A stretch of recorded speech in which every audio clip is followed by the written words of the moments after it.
Students, today we are going to discuss about SN1 mechanism. In SN1 mechanism, only one of the reactant, that is alkyl halide, take part in the rate determining step. That's why it is of first order nucleophilic reaction. First order nucleophilic substitution reaction, that's why SN1 reaction. Now, we will discuss about the mechanism of this one. The mechanism of SN1 reaction is based on the three experimental evidences. The first one is the rate law shows that the rate of reaction depends only on the concentration of alkyl halide. That means only alkyl halide take part in the rate determining step. That is what we have discussed now.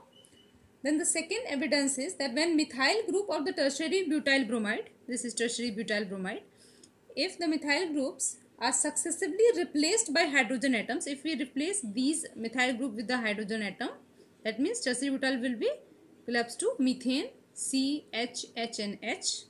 In that case, rate of SN1 reaction decreases progressively. This is opposite to the order of reactivity exhibited by alkyl halide in SN2 reaction that we have discussed before previous lecture.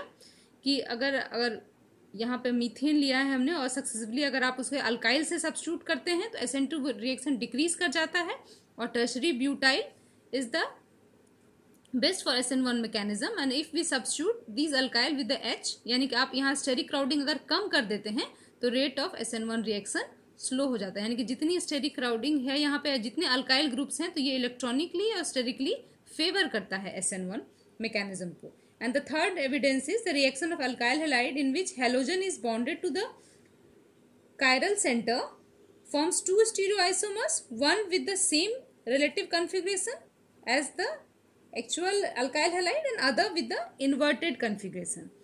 यानी कि अगर हम stereochemical analysis करेंगे इस mechanism का तो what is found that एक तो बनता है अल्काइल, दो बनेंगे. अगर यहाँ पे से सॉल्वोलाइसिस हो रही है तो अल्कोहल बनेगा, टर्शियरी ब्यूटेनॉल.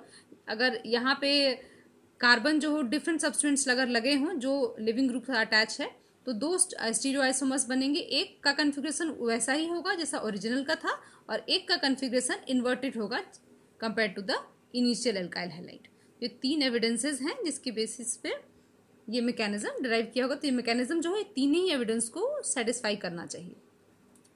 तो हम डिस्कस करते हैं आप मैकेनिज्म फर्स्ट स्टेप में, दैट इज स्लो स्टेप और रेट डिटरमाइनिंग स्टेप है. Leaving group leave and this carbocation is formed. यहाँ लिविंग ग्रुप लीव करता है और कार्बोकैटायन फॉर्म कर जाता है. This carbocation in the fast step will be attacked by the nucleophile. क्योंकि ये सॉल्वोलाइसिस रिएक्शन है तो यहाँ वाटर ही न्यूक्लियोफाइल है.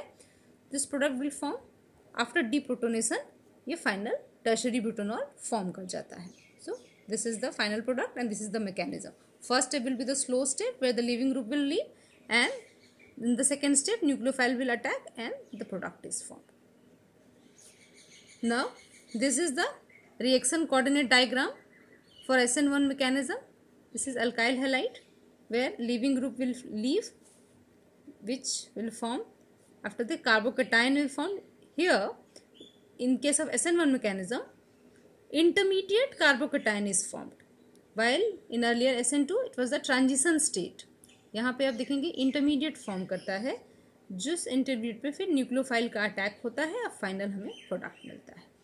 So this is the reaction coordinate diagram for SN1 mechanism. Now we will discuss the stereochemistry of the SN1 reaction. What happens, जैसा कि evidences में भी है कि दो स्टीरियोआइसोमर्स बनते हैं. तो फर्स्ट स्टेप में जैसा हमने डिस्कस भी किया है, तो first step is carbocation form. तो कार्बोकैटायन फॉर्म हुआ है और ये प्लेनर है, क्योंकि तो जनरली एज्यूम किया जाता है कि प्लेनर है तो दोनों तरफ से ही इक्वल अटैक हो सकता है. This is orange line from the back side attack. तो यहाँ पे इन्वर्टेड कन्फिग्रेशन बना है. एंड ग्रीन सन अगर फ्रंट साइड से अटैक होता है तो हमारा सेम कन्फिग्रेशन बना है. और क्योंकि कार्बोकैटायन बना है और ये दोनों ही तरफ से इक्वली अटैक हो सकता है तो दोनों ही प्रोडक्ट 50-50% बनना चाहिए. But what it was observe that racemization rarely observed, always accompanied by some degree of inversion. यानी कि जब भी रिएक्शन कैरी आउट किया गया SN1 तो ज़्यादा परसेंटेज इन्वर्टेड स्टीरियोआइसोमर्स का होता है compare to the stereoisomers with the same configuration of the initial alkyl halide. The relative proportion of the two enantiomers are found to be depend on the two factors. दो factor हैं जो decide करेंगे कि inversion ज़्यादा होगा या फिर retention ज़्यादा होगा. अगर सेम कन्फिग्रेशन बना तो रिटेंशन, अगर ज़्यादा ये बना तो इन्वर्जन, और अगर दोनों इक्वल बने तो रेसिमाइजेशन फॉर्म होगा. तो एक्चुअल में होता है कि रेसिमाइजेशन विथ स्लाइट इन्वर्जन होता है इसमें. So what is the justification for that, I will discuss. Now there are two factor that will affect the stereochemistry of SN1. The first is alkyl halide. So the relative stability of carbocation to which it can give rise, the more stable the carbocation, higher the chances of racemization. यानी कि structure of alkyl halide ऐसा हो कि जो जितना stable carbocation form करेगा उतना ज़्यादा चांसेस होंगे रेसिमाइजेशन की. यानी कि बहुत स्टेबल कार्बोकेटाइन रेसिमाइजेशन ज़्यादा, कम स्टेबल है कार्बोकेटाइन तो चांसेस होंगे कि इन्वर्टेड प्रोडक्ट ज़्यादा होंगे compare to the retention of the product. Second factor is solvent. Solvent में nucleophilicity of the solvent is important. More will be the nucleophilicity of the solvent, higher will be the inversion. यानी कि जितना efficient nucleophile होगा back side attack उतना ज़्यादा होगा और हमें इन्वर्टेड प्रोडक्ट ज़्यादा मिलेंगे. ये हम एग्जाम्पल से समझ सकते हैं. What happens here if we take the example of this compound. Here see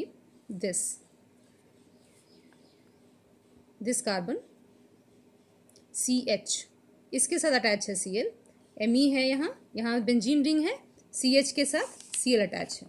this is the carbon. यहाँ जैसे ही Cl लीव करेगा यहाँ कार्बोकेटाइन फॉर्म करेगा.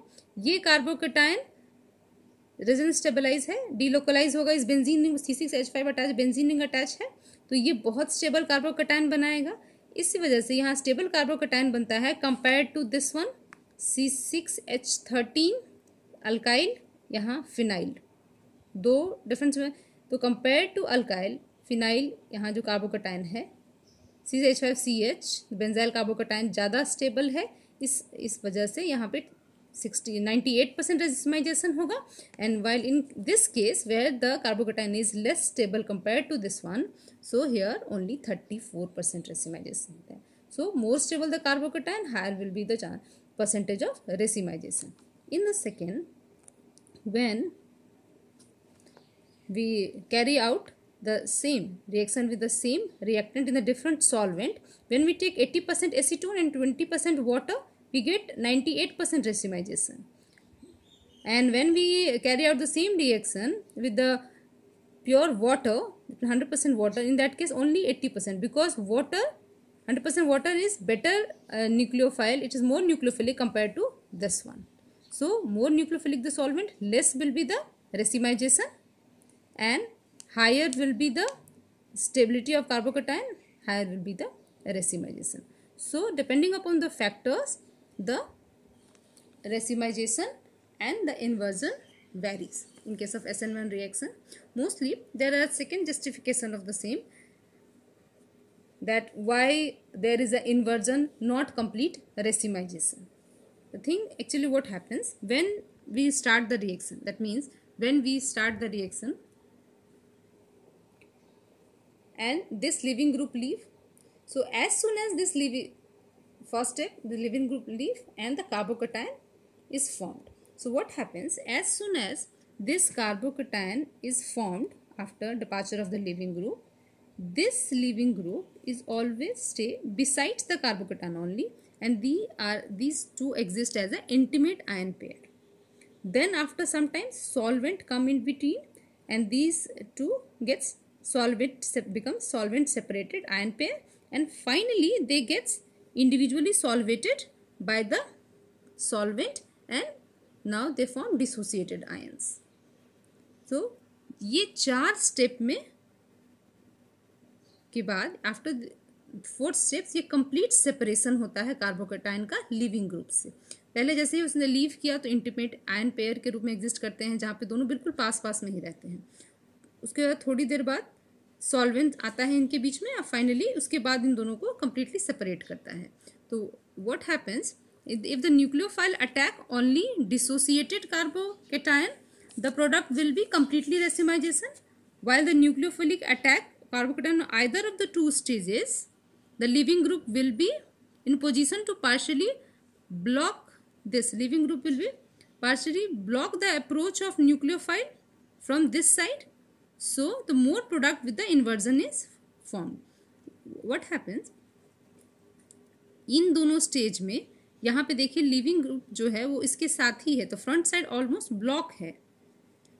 तो जब तक जैसे ही कार्बोकटाइन ये लीव हुआ, न्यूक्लियोफाइल का अटैक स्टार्ट हो जाता है, तो ये काफ़ी इन दो स्टेजेस तक यहाँ पे ये ब्लॉक है, तो बैक साइड ही फ्री है जहाँ से अटैक हो सकता है। तो इन दोनों ही कंडीशन में बैक साइड अटैक के चांसेस ज़्यादा होंगे इसका, और यहाँ पे फ्रंट साइड और बैक साइड का ज़्यादा होगा। तो ऑल टुगेदर आप जब देखेंगे तो percentage wise back side attack ज़्यादा है कंपेयर टू फ्रंट साइड। इसी वजह से SN1 मैकेनिज्म में रेसिमाइजेशन होता है, but there is a slight inversion, यानी कि इन्वर्टेड प्रोडक्ट का परसेंटेज थोड़ा ज़्यादा रहेगा compare to the product with retention of configuration.